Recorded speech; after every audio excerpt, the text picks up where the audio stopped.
यमक अलंकार।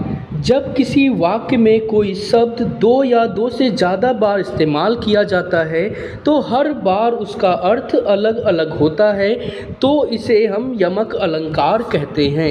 यमक अलंकार में केवल सार्थक शब्दों या वर्णों की ही आवृत्ति होती है। तो यमक अलंकार की परिभाषा हमने पढ़ ली कि जब हम क्या करते हैं, किसी एक शब्द का प्रयोग एक से अधिक बार करते हैं तो उसको हम क्या कहते हैं, तो इसको हम कहते हैं यमक अलंकार। तो इसी के साथ में हम चलते हैं यमक अलंकार के उदाहरण की तरफ। यमक अलंकार के उदाहरण की अगर बात करें तो इसके दो उदाहरण यहाँ हमने ले रखे हैं, दोनों ही बहुत ही शानदार उदाहरण हैं। पहला उदाहरण हमारा जो है काली घटा का घमंड घटा।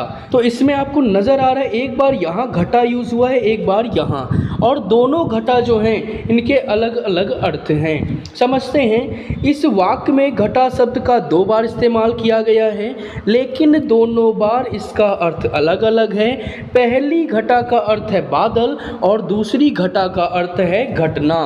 तो जैसा कि हमने परिभाषा में पढ़ा था कि जब हम क्या करते हैं कि किसी वाक्य में किसी एक शब्द को दो या दो से ज़्यादा बार इस्तेमाल करते हैं, लेकिन प्रत्येक बार उसका अर्थ अलग होता है, तो उसे यमक अलंकार कहते हैं। तो यहाँ पे उदाहरण में हमें यही चीज़ देखने को मिल रही है। यहाँ उदाहरण में हमने घटा शब्द दो बार यूज़ किया है और पहले घटा का अर्थ है बादल और दूसरे घटा का अर्थ है घटना। तो यहाँ हम चलते दूसरे उदाहरण की तरफ। दूसरा उदाहरण है कनक कनकते सौ गुनी मादकता अधिकाय, या खाए बौराए जग या पाए बौराए। बहुत ही शानदार उदाहरण है। यहाँ पे आपको एक चीज़ नज़र आ रही होगी, यहाँ पे कनक शब्द हमने दो बार प्रयोग किया है।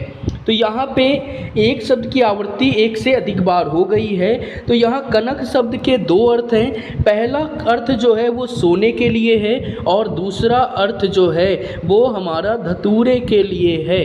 ठीक है, तो यहाँ पे हमने कनक के दो बार ये अर्थ यूज़ किए, एक सोना है और दूसरा क्या है, हमारा धतूरा है। तो इसीलिए कहते हैं कि जब किसी एक शब्द की आवृत्ति एक से अधिक बार होती है तो वहाँ पे हमारा यमक अलंकार होता है। मिलते हैं अपनी अगली वीडियो में। वीडियो कैसी लगी कमेंट करके बताएं, चैनल को सब्सक्राइब करें और साथ ही साथ में वीडियो को शेयर करना ना भूलें।